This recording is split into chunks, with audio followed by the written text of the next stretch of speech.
100% des gens qui critiquent l'homéopathie n'y connaissent strictement rien et n'ont jamais prescrit un granule de leur vie. C'est une médecine qui existe depuis plus de 2 siècles. Il y a des millions de gens qui se soignent actuellement par l'homéopathie. Il y a un sondage qui a montré que 74% des gens plébiscitaient l'homéopathie. Il y a plus de 50% qui utilisent l'homéopathie. Alors maintenant, sur le plan de l'efficacité... AVS avec Philippe Robichon.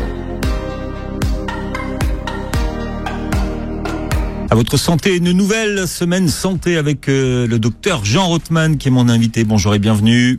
Bonjour. Médecin généraliste en libéral depuis 40 ans, installé en Seine-Saint-Denis, homéopathe. Vous mordez à l'hameçon de l'homéopathie à cause d'un match de football qui a été annulé au printemps 78. Absolument. Pourquoi ? Qu'est-ce que vous avez vu ? Qu'est-ce qui s'est passé ? J'étais à la faculté de Bobigny et on a eu la chance d'avoir une information sur l'homéopathie. Et 4 médecins homéopathes de renom sont venus faire une information sur l'homéopathie. Et on était un groupe d'étudiants, on était tous ensemble. Et puis on m'a dit, Jean, on t'a inscrit avec nous. Très bien, c'est quand c'est vendredi. Ah non, pas possible, j'ai un match de foot. Et le foot a été annulé. Donc je suis venu effectivement à cette séance d'information sur l'homéopathie. Et voilà, là, j'ai mordu à l'hameçon. Ils sont revenus plusieurs fois. Et ça m'a donné envie de m'inscrire dans une école associative dès la rentrée, où j'ai rencontré des gens absolument extraordinaires. Et voilà, c'est parti pour une carrière qui maintenant dure depuis plus de 40 ans. Et une rencontre qui change votre vie, celle du docteur Roland Zissou. À noter qu'aujourd'hui, vous présidez l'association qui porte son nom. Oui, le docteur Roland Zissou est certainement un des plus grands homéopathes de la deuxième moitié du XXe siècle. C'est un homme qui s'est consacré entièrement à l'homéopathie. Il a fait le choix de ne pas avoir d'enfants pour être totalement disponible pour l'homéopathie. Sa femme était entièrement dévouée, non pas à l'homéopathie, mais à son homéopathe. Il a travaillé absolument, pas jour et nuit, mais presque, pour faire des livres qui sont des références extraordinaires. Il a fait des fiches d'homéopathie pour expliquer les remèdes. Il nous a expliqué ce qu'on appelle les diathèses, c'est-à-dire les constitutions, le terrain. Et nous, ses élèves, il nous a complètement donné la passion de l'homéopathie. Et il nous a surtout, c'était un professeur qui a eu une dimension affective extraordinaire. Voilà, et il nous aimait. C'était magnifique, quoi. Alors je suis devenu... En tout cas, vous lui rendez bien ce matin parce que vous parlez de lui avec beaucoup de tendresse. Oui, ouais. C'est devenu un ami. J'étais son bras droit, j'étais son secrétaire, son trésorier. Et quand il a cessé de nous faire des cours, il avait 93 ans. Il y a 93 ans, il nous faisait encore des cours c'était pas des cours qui sentaient la poussière des années précédentes. Il refaisait ses cours, il réfléchissait, il reprenait ses textes et c'était toujours passionnant. Et donc quand il a cessé de nous faire cours, on a décidé d'appeler l'association de formation médicale continue l'association Roland Zissou, dont j'ai l'honneur d'être le président. Bien, vous pouvez googler son nom, en tout cas tous ceux qui nous écoutent, qui sont passionnés de médecine et de médecine naturelle. C'est par le biais de l'homéopathie que vous vous ouvrez aux thérapies naturelles. Aujourd'hui, qu'est-ce que vous maîtrisez comme thérapie ? Les oligo-éléments et la phytothérapie surtout. D'accord. Est-ce qu'on peut aujourd'hui encore se définir comme médecin homéopathe ? C'est quelque chose qu'on peut mettre sur sa plaque devant son cabinet ou qu'on peut mettre encore sur les ordonnances ou pas ? Alors, les anciens, oui. Par contre, le Conseil de l'Ordre, il y a quelques mois, a pris la décision que les nouveaux médecins ne pourraient plus mettre sur leur plaque et sur leurs ordonnances médecin homéopathe. Ça, c'est fini. Ça, c'est fini. Vous pouvez parce que vous l'étiez avant la loi. Exactement. Mais d'accord. Voilà. Vous exercez depuis 40 ans et après de 70 ans, bien vous avez encore des longues journées, puisque vous exercez 12 heures par jour. Exactement. Vous voulez faire comme Roland Zissou, vous voulez prendre votre retraite à 93 ans ? Alors lui a pris sa retraite en tant que médecin libéral bien avant, et je crois qu'il s'est arrêté, il avait 72-73 ans. Pour l'instant, il est hors de question que je prenne ma retraite. Les patients commencent à être inquiets devant les cheveux gris que j'ai en disant, et la retraite pour vous, c'est comment quoi ? on va faire quand vous serez plus là ? Voilà, alors je lui ai dit, écoutez, pour l'instant, dans l'état actuel des choses, la retraite, je commencerai à en parler quand je serai au Père-Lachaise. Bien, alors vous jetez un pavé dans la mare dans votre dernier livre. Vous le montrez à la caméra puisque l'émission est filmée, ça s'appelle « Contre la médecine dictatoriale ». Le voilà, effectivement. C'est le plaidoyer pour l'homéopathie aux éditions Impact. Vous dénoncez la mise à mort de l'homéopathie et des médecines naturelles. Alors c'est vrai qu'on a beaucoup parlé de l'homéopathie, mais moins des médecines naturelles l'année dernière avec la décision du non-remboursement de l'homéopathie. Et vous nous invitez ce matin et vous nous inviterez à partager votre colère. Ce qui m'a intéressé dans votre livre, c'est que vous expliquez finalement que tout ce qu'on demande à l'homéopathie, ça n'a pas de sens. Notamment, on parle beaucoup des études et des examens comparatifs. Et vous dites que finalement, si on comprend l'homéopathie et qu'on sait comment ça fonctionne, ça n'a pas de sens de faire des études en double aveugle, par exemple. Pourquoi ? La prescription d'un médicament homéopathique nécessite une connaissance globale de la personne.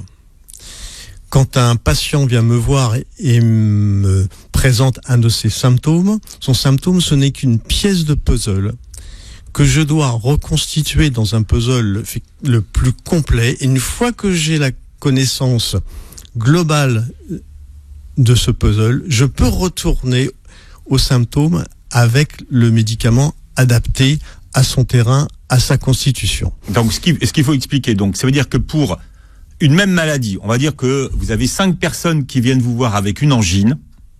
C'est exactement ça. Je peux avoir 5 traitements différents. Complètement différents. Parce que? Pourquoi ? Parce que l'angine, elle peut avoir commencé du côté droit ou du côté gauche. Elle vient après un froid sec, après un froid humide. Elle vient parce que les gens ont eu les pieds mouillés ou la tête mouillée. Elle est améliorée en buvant chaud, en buvant froid. À chaque fois, le médicament homéopathique va changer. Donc, voyez bien que pour étudier un médicament homéopathique, il faudrait que tous les échantillons de gens représentatifs pour faire une expérimentation aient tous les mêmes symptômes du même remède. Je pense qu'on a plus de chances de gagner au loto. Hein. Mmh.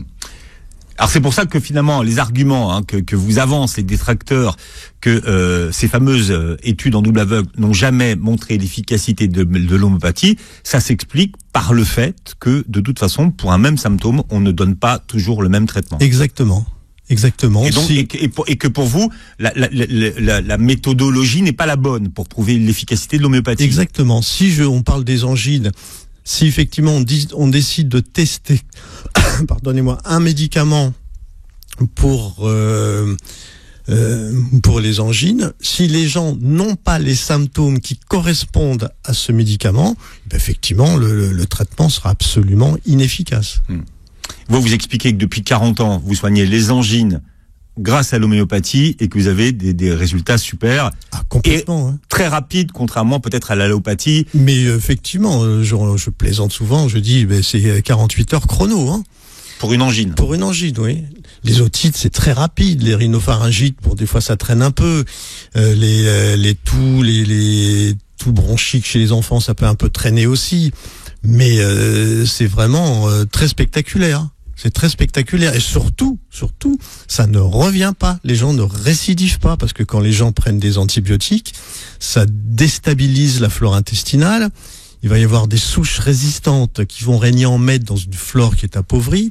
Et ces souches résistantes ont une capacité migratoire dans l'organisme pour aller recréer une autre pathologie, voire la même. Donc, repathologie, re-antibiotique et ainsi de suite. C'est le cercle, alors pas vertueux pour le coup, c'est le cercle vicieux. Oui. Un autre argument qu'on vous avance, les détracteurs, c'est qu'il n'y a plus rien dans les hautes dilutions. Et là, vous dites, on peut avoir chimiquement raison et physiquement tort. Oui. Alors, ça, c'est le principe de l'homéopathie. On procède de très haute dilution. C'est ça. Quand vous voyez à côté du nom d'un médicament, le terme CH, ça veut dire centésimale Hahnemannienne. Hahnemann étant le fondateur de l'homéopathie, la première CH, c'est une dilution au centième. C'est-à-dire que vous avez une particule de produit actif et vous avez 99% de particules de solvant.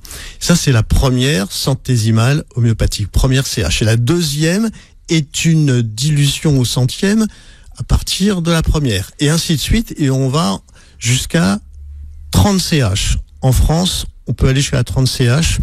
En Angleterre, on peut aller jusqu'à 100, 200, voire 500 CH, me semble-t-il. 200 sûr, 500, j'en suis pas sûr. Donc les détracteurs vous disent, plus c'est dilué, moins ça marche. Voilà. C'est ce qu'on vous dit. On dit c'est oui, tellement dilué que finalement le principe actif, alors, il agit plus. Effectivement, probablement que au-delà de la 9 ou de la 12 CH, on ne trouve plus rien. C'est vrai. Donc chimiquement, peut-être qu'ils ont raison. Maintenant, physiquement, il se passe des choses qui sont vraiment passionnantes et de l'ordre de la physique quantique.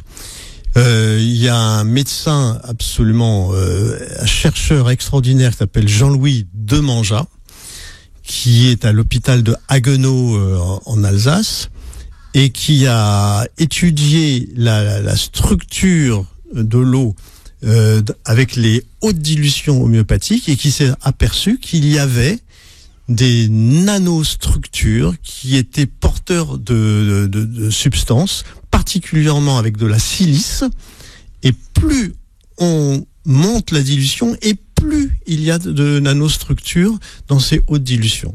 Alors qu'est-ce que ça veut dire pour tous ceux qui nous écoutent ?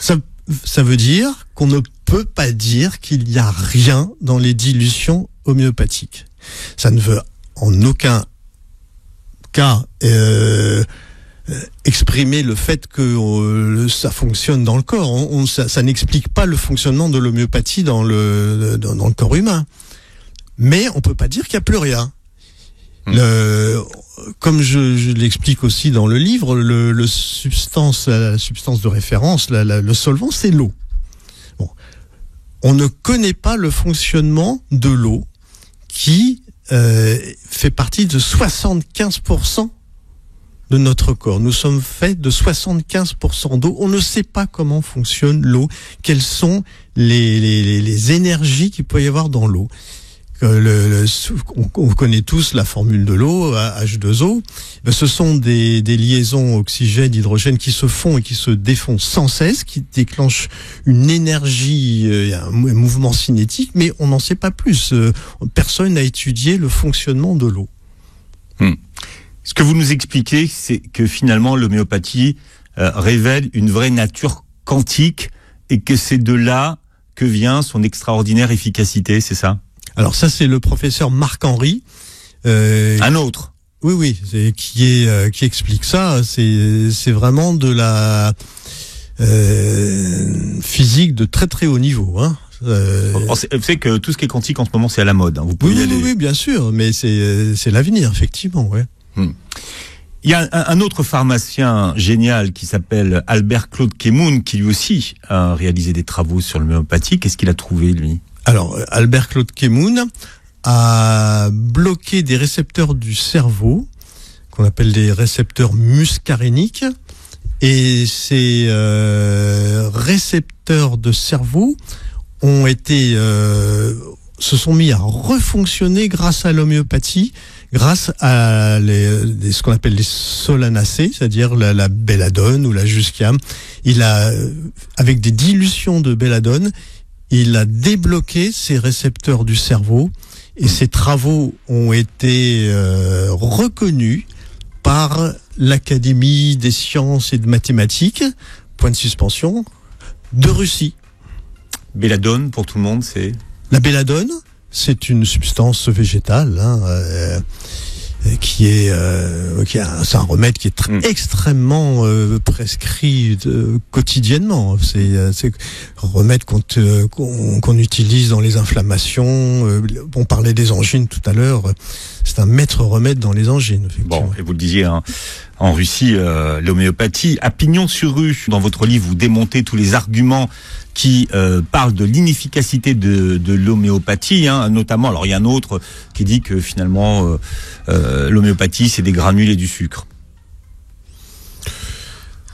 On a parlé aussi de chocolat, on a parlé de tas de bêtises, d'inepties effectivement dans les critiques, hein. Vous savez, il y a un sondage qui est que j'ai fait moi-même. 100% des gens qui critiquent l'homéopathie n'y connaissent strictement rien et n'ont jamais prescrit un granule de leur vie. Bon. Donc là vous parlez de quoi, de vos confrères? Des confrères ou des journalistes, effectivement, qui n'ont pas manqué de tirer à boulet rouge sur l'homéopathie. Mais sur cette question de l'inefficacité de l'homéopathie, puisqu'en fait c'est déremboursé parce qu'on ne peut pas prouver que l'homéopathie est efficace. Comment est-ce que vous démontez cet argumentaire? Il y a quand même, c'est une médecine qui existe depuis plus de 2 siècles. Et le fondateur de l'homéopathie, Samuel Hahnemann, est né en 1750. Et il y a des gens, des millions de gens qui se soignent actuellement par l'homéopathie. Il y a un sondage celui-là, un sondage Ipsos, qui a montré que 74% des gens plébiscitaient l'homéopathie. Il y a plus de 50% qui utilisent l'homéopathie.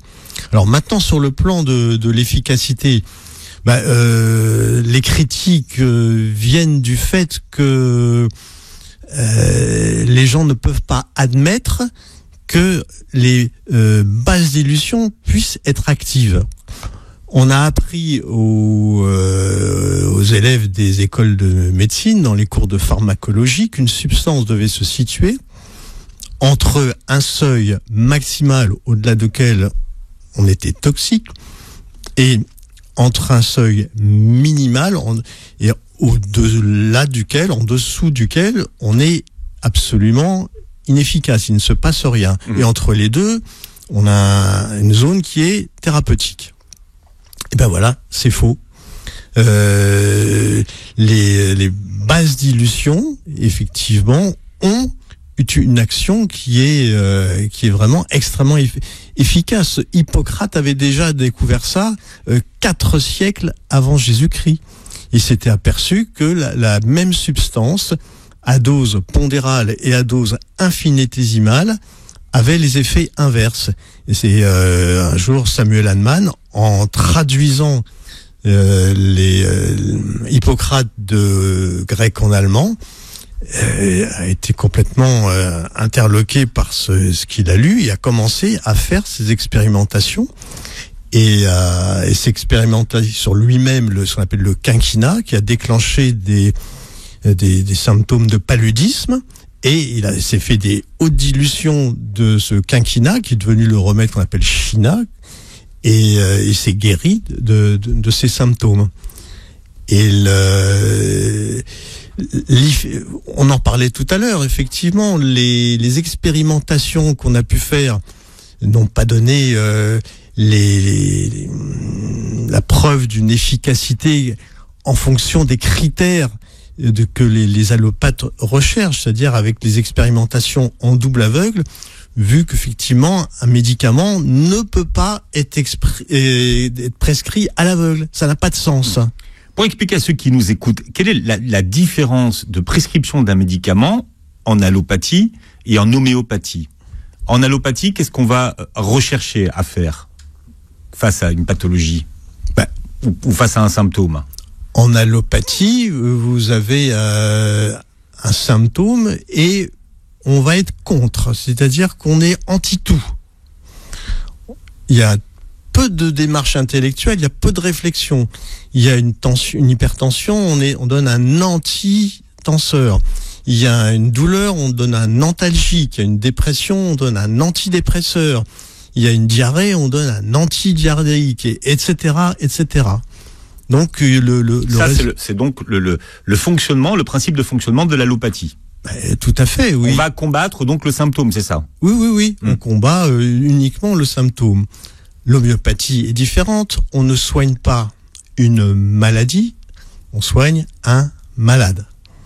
C'est-à-dire que on va prendre l'ensemble des symptômes de ce patient, ses antécédents personnels, ses antécédents familiaux, et en connaissance d'un maximum d'informations, on va trouver le ou les médicaments homéopathiques qui sont adaptés à ce patient. Un des principes de l'homéopathie, c'est ce qu'on appelle le principe de similitude. Oui. Donc, qu'est-ce que ça veut dire, ça, docteur? L'expérimentation d'un médicament, d'une substance, va vous donner tout un tableau de symptômes physiques et psychiques. Ce qu'on appelle un tableau d'intoxication. Si, moi, médecin homéopathe, je retrouve les mêmes symptômes que ce tableau d'intoxication et que je prescris cette même substance en dilution homéopathique, les symptômes régressent. Voilà, c'est exactement le principe de l'homéopathie qui est basé sur la loi de similitude. C'est combattre le mal par le mal. Effectivement, on combat le mal par le mal, oui. D'accord. Donc c'est un peu schématisé, mais c'est une bonne... Non, mais c'est pour voir si vous avez mieux. Une bonne réflexion, oui. Alors, cette fameuse interdiction de remboursement de l'homéopathie par la ministre de la Santé de l'époque, Agnès Buzyn, vous dites que c'est une décision qui s'est fondée sur une manipulation de la haute autorité de santé. Expliquez-nous pourquoi. Mais parce que la haute autorité de santé, qu'est-ce qu'elle a fait ? Elle a pris des observations que lui ont envoyées les expérimentateurs et elle a jugé que ça fonctionnait pas, que c'était pas crédible. Et il y a une expérimentation qui était parfaitement crédible, qui était en faveur de l'homéopathie, et il y avait 45 cas qui étaient étudiés. Manque de chance, il en fallait 50. Donc elle n'a pas été retenue. Et il y a eu énormément d'expérimentations qui étaient parfaitement valables, et pour des motifs qui étaient tout à fait futiles, la haute autorité de santé ne les a pas retenus. Bon. Petite anecdote, il y avait des journalistes qui, 1 mois, voire 2 mois avant, savaient déjà que la haute autorité de santé avait décidé que l'homéopathie ne serait plus remboursée, quoi. Donc il y a eu pendant l'été 2019 toute une espèce de manipulation médiatique. Et le feuilleton. Voilà, ça a été le tube de l'été. Hein. Le tube de l'été, mais donc plus remboursé parce que pas efficace, on est d'accord. C'est effectivement la théorie de ces gens-là, effectivement. C'est leur credo, enfin mais c'est purement idéologique, hein. L'homéopathie, on gêne, on fait pas comme tout le monde, donc on n'est pas politiquement correct.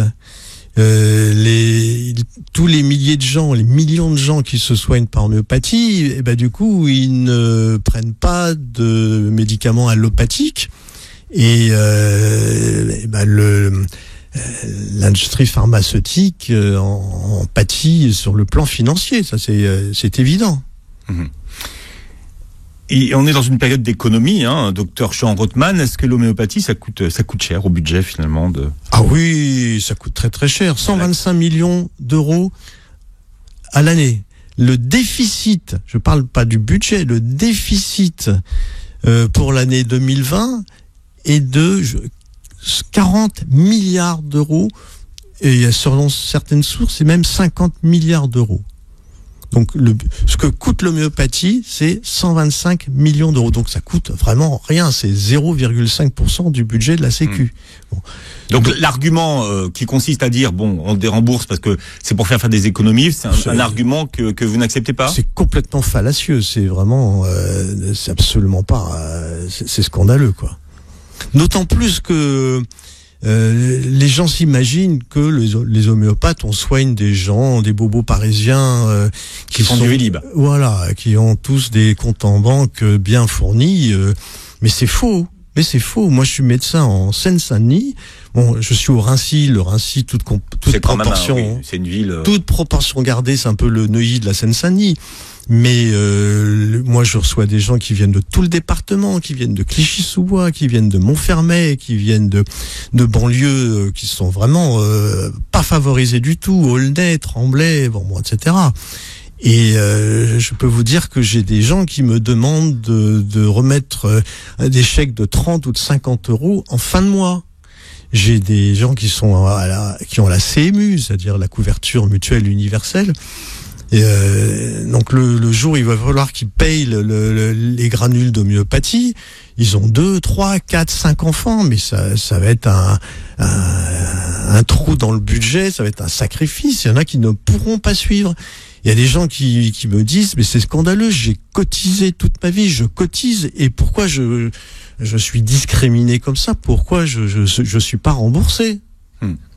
Quelle explication vous donnez au déchaînement de haine contre l'homéopathie? Ça date pas d'hier, hein, ça a toujours été. Pourquoi? Qu'est-ce qui dérange?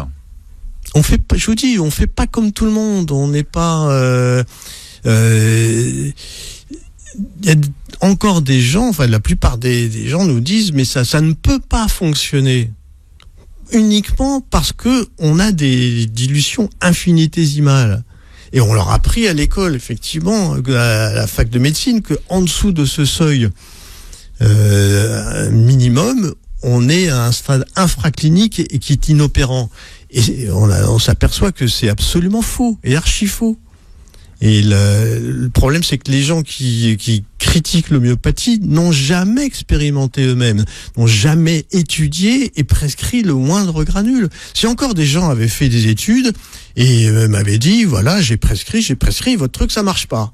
Bon, ok, j'aurais admis les critiques. Mais là, je peux pas admettre des critiques de gens qui sont des ignorants et qui ont le pouvoir de décider pour des millions de gens qui se soignent et qui n'auront plus la liberté de se soigner comme bon leur semble, pour leur santé. Les gens ont quand même le droit de choisir pour leur santé. C'est le seul luxe qu'ils peuvent avoir ici-bas.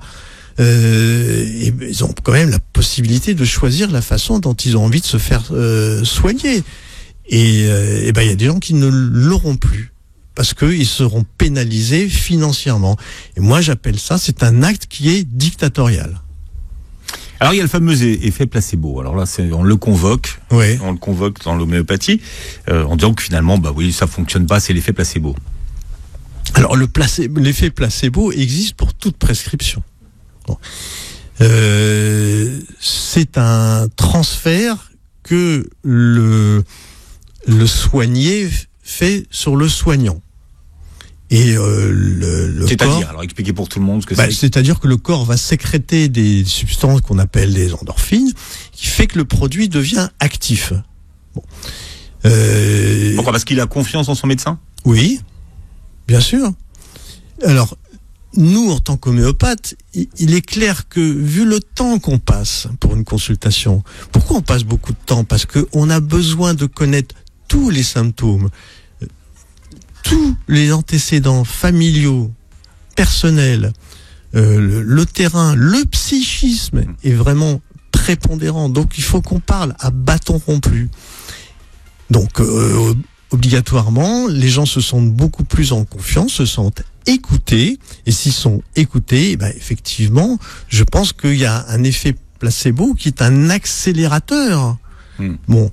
Mais je veux bien. Alors vous prenez un exemple, vous démontez cet effet placebo, hein, dans votre livre, vous prenez un exemple d'expérience, en tout cas, ou de façon de soigner un malade qui prouve que l'effet placebo n'existe pas. Oui, bien sûr, parce que je veux bien que l'effet placebo soit un accélérateur, mais avant d'accélérer, il faut qu'on mette correctement le moteur en route. Et plusieurs fois, quand je me trompe de remède, bizarrement, l'effet placebo, il marche pas. Ça arrive que je me trompe, hein, on n'est pas infaillible. Pourquoi je me trompe? Parce que c'est complexe un interrogatoire homéopathique Et les gens ne nous donnent pas toujours d'emblée les bonnes réponses. Ils reviennent à la deuxième consultation ou la troisième. Ah, je vous ai dit ça la première fois, mais en fait non. Après j'y réfléchis. C'est pas comme ça que ça se passe chez moi. Ou peut-être un jour j'avais pas les yeux en face des trous et j'ai pas donné le bon remède. Et quand je donne pas le bon remède, les gens me disent votre truc ça marche pas. C'est curieux, hein. Ben là, l'effet placebo ne fonctionne pas. Docteur Jean Rothman, qui est avec nous ce matin, médecin généraliste et homéopathe, qui publie Contre la médecine dictatoriale, plaidoyer pour l'homéopathie chez Impact Édition. Vous l'avez envoyé aux instances compétentes, dirigeantes, ministres. J'ai envoyé mon ouvrage effectivement à l'Élysée, de Macron. Ah oui, vous avez pas lésiné à la dépense. Jean Castex, Olivier Véran. J'ai eu des retours.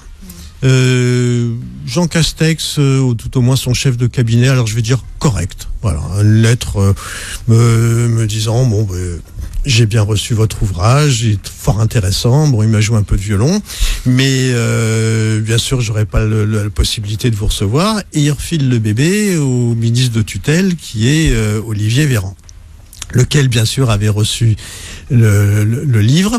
Et j'ai reçu une réponse d'Olivier Véran. Je vous la montre là, 3 lignes. Ah oui. 3 lignes. Attendez, il a autre chose à faire en ce moment aussi, docteur. J'ai bien reçu votre ouvrage intitulé Contre la médecine dictatoriale, première ligne. Deuxième ligne, je vous remercie pour votre démarche. Troisième ligne, je vous prie d'agréer, docteur, etc. C'est pas trop de violon, là, pour le coup. Ah non, ou alors c'est un violon très méprisant, et c'est signé de sa main, Olivier Véran. Je trouve ça absolument inadmissible, et je n'en resterai pas là. Voilà. C'est-à-dire que d'ailleurs je vous en parle, j'ai écrit au Canard enchaîné, j'ai l'intention de transmettre ça à à Mediapart, etc. Je trouve inadmissible qu'un ministre de la République fasse une réponse aussi méprisante à un médecin généraliste qui effectivement n'est pas de l'obédience principale, quoi. Bien, nous avons été rejoints par Nadia El Bouga. Bonjour. Bonjour Philippe. Bonjour à toutes et à tous. Sage-femme et sexologue clinicienne. En quoi les sages-femmes, Nadia El Bouga, sont-elles bien placées pour parler d'homéopathie ? Alors oui, effectivement, il y a sur le terrain beaucoup de sages-femmes qui utilisent l'homéopathie. Beaucoup d'entre elles sont formées. D'ailleurs, lorsque le DU d'homéopathie était encore d'actualité, il y avait une grande majorité de sages-femmes d'ailleurs qui s'y inscrivaient chaque année. Enfin bref, nous sommes effectivement bien placés pour observer que l'homéopathie fonctionne et que ce n'est pas du jus de sirop ou je sais quoi d'autre, enfin toutes les appellations qu'on peut trouver à droite et à gauche. Tout simplement pourquoi ? Parce que lorsque une femme donc tombe enceinte, tout le monde sait qu'on ne prend pas n'importe quoi comme traitement allopathique, donc c'est-à-dire la chimie que l'on connaît, conventionnelle, traditionnelle. On fait attention. Pourquoi ? Parce que ces traitements-là sont tératogènes, c'est-à-dire qu'ils peuvent interférer sur le développement de l'embryon et du fœtus. Donc on est très limité au niveau des prescriptions et donc en obstétrique, l'homéopathie a été vraiment une grande découverte et on voit, moi je le vois concrètement, cliniquement, je vois les effets de l'homéopathie sur les femmes enceintes et sur les nourrissons. Ensuite, vous parliez tout à l'heure d'études. Il me semble qu'en 1986, il y a une étude en double aveugle qui a été faite chez des femmes en travail, donc en salle de naissance, et il a été constaté avec l'utilisation donc de quatre substances homéopathiques qu'il y avait 5 fois moins de dystocie, c'est-à-dire de dysfonctionnement au niveau de la dilatation du col chez les femmes qui avaient pris de l'homéopathie. Donc je veux bien l'effet placebo, je veux bien qu'on soit hyper rassurante les sages-femmes. Il y a quand même, je pense, l'effet homéopathique aussi qui agit là-dessus. Autre chose aussi, et là ça va être un sacré coup de gueule.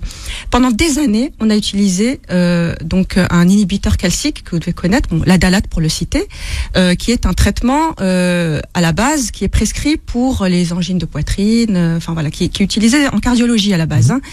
Il n'avait pas l'AMM donc l'autorisation de mise sur le marché pour comment dirais-je, l'arrêt des contractions.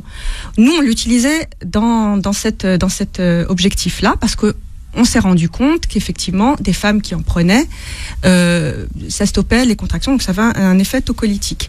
Pendant des années, en milieu hospitalier, c'est plus le cas actuellement, mais on l'a utilisé, alors qu'ils n'avaient pas l'autorisation de mise sur le marché pour cette fonction-là, pour cette utilité-là. Pour cette indication. Pour cette indication, merci, voilà.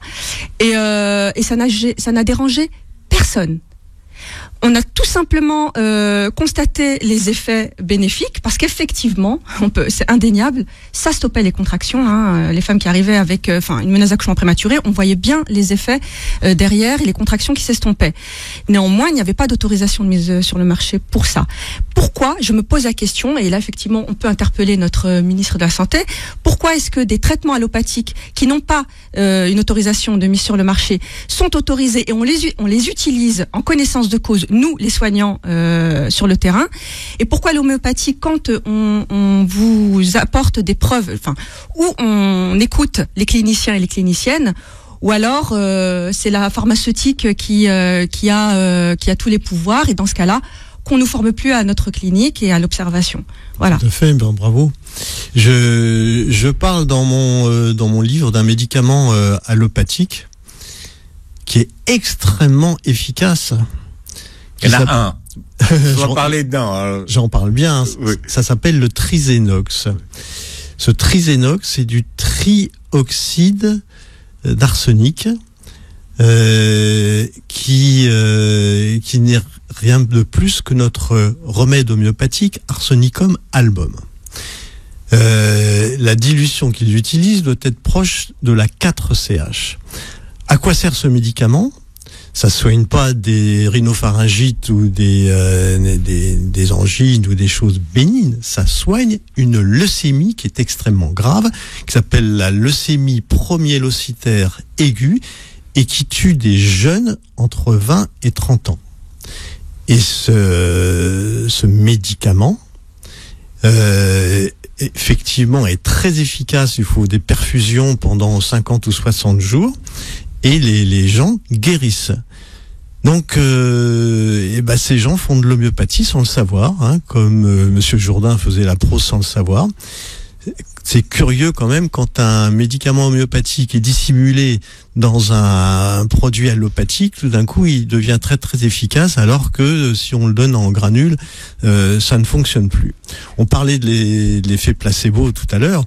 Bon, on soigne énormément d'animaux par homéopathie. Il y a une sommité mondiale qui s'appelle Madame Jacqueline Pecker, qui a écrit des ouvrages majeurs sur l'homéopathie vétérinaire. Alors bien sûr, qui soigne des animaux d'élevage, des chats, des chiens, mais qui soigne énormément d'animaux. Non, elle soigne des domestiques, mais elle soigne des animaux d'élevage, des vaches. Des moutons, des chèvres, des volailles.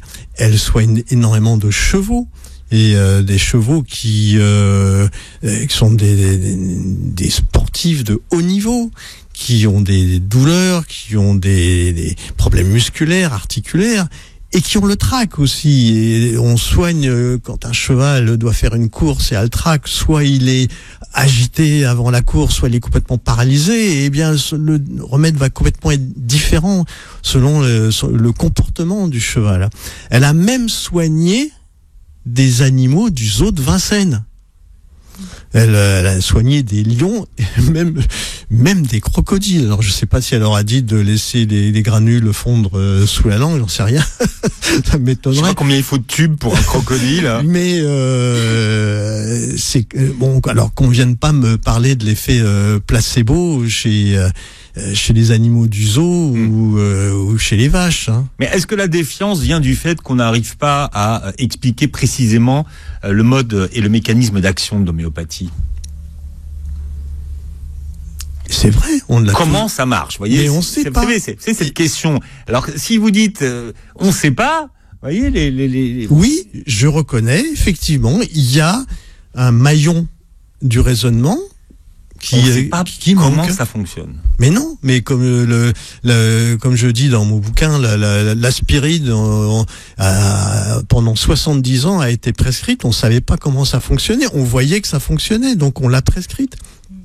Mais ça a gêné personne de prescrire de l'aspirine alors qu'on savait pas le principe d'action de l'aspirine. Non, effectivement, on le découvrira dans X années ou dizaines ou je sais pas, dans un siècle ou deux. Mais pour l'instant, il est clair que le principe actif de l'homéopathie dans le corps humain, on ne sait pas comment ça fonctionne. Pour expliquer à ceux qui nous écoutent, bon, tout n'est pas miraculeux dans l'homéopathie. Bien sûr. C'est pas ce que vous dites. Oui. Vous n'êtes pas un médecin qui est contre l'allopathie non plus. Bien sûr que non. Vous êtes pour que tous les modes cohabitent. Ah, mais tout à fait, tout à fait.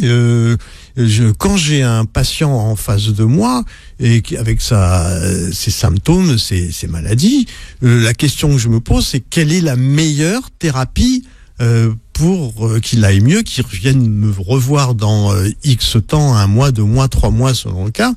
Et moi, ce que je veux, c'est qu'il vienne me revoir en disant je vais mieux. Donc, je choisis la meilleure thérapie pour que ce patient aille mieux. Si ça doit être de l'allopathie, c'est de l'allopathie. Il y a des tas de gens qui viennent avec des traitements allopathiques pour leur tension, leur diabète, etc. Et bien évident que je vais pas leur dire arrêtez tout ça et je vais vous mettre un traitement homéopathique à la place. Là, ce serait. C'est pas votre démarche. C'est ça non, ce serait même tout à fait criminel, quoi. Hein. Nadia. En fait, ce qu'il faut que les gens comprennent, et d'abord nos confrères et consoeurs du milieu qui sont complètement opposés, c'est que c'est un élargissement de la palette en fait dans nos exercices. C'est pas du tout se fermer au reste et se centrer que sur l'homéopathie. Non, c'est vraiment élargir sa palette de propositions. Et moi personnellement, et d'ailleurs je le vois même auprès de mes patientes, on est quand même beaucoup plus rassuré par une personne qui va élargir sa palette et qui ne sera pas fermée sur une seule voie qu'une personne qui ne jure que par une seule pratique.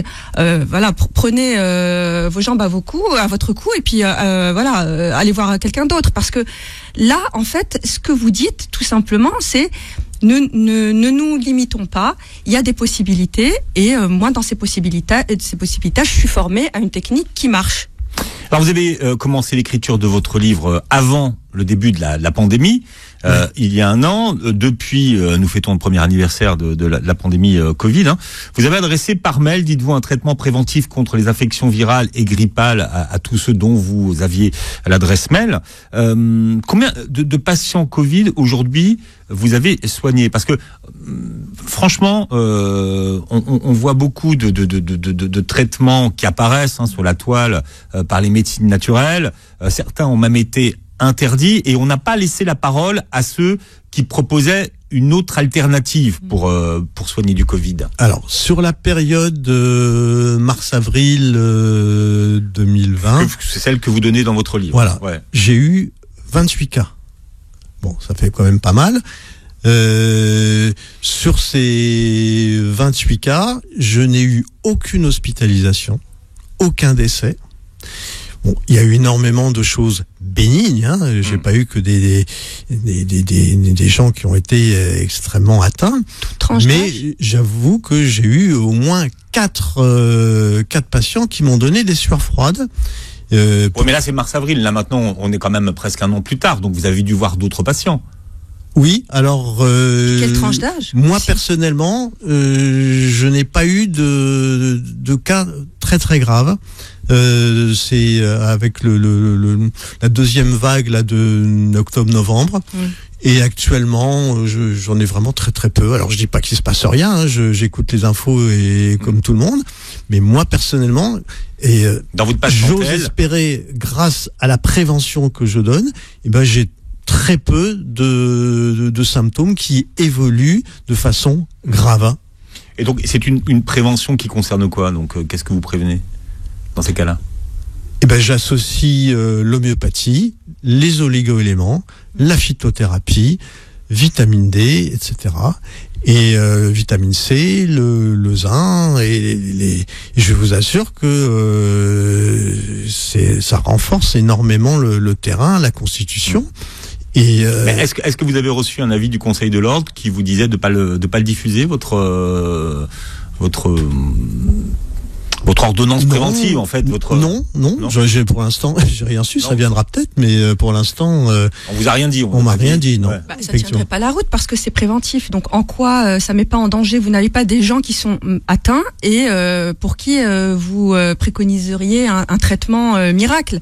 Là, c'est de la prévention. De Donc, toute façon, hors Covid, vous auriez pu très bien, en période d'épidémie de grippe, finalement, proposer ce traitement. Mais c'est la même prévention que vous proposez d'ailleurs. Hein, Oui. C'est la même prévention que pour la grippe saisonnière. Hein. C'est le germe n'est rien, le terrain est tout. Voilà. Ça, c'est vraiment. Faut que les gens aient ça à l'esprit. J'ai entendu. Et on le répète souvent dans cette émission, mais c'est la base. Voilà, exactement.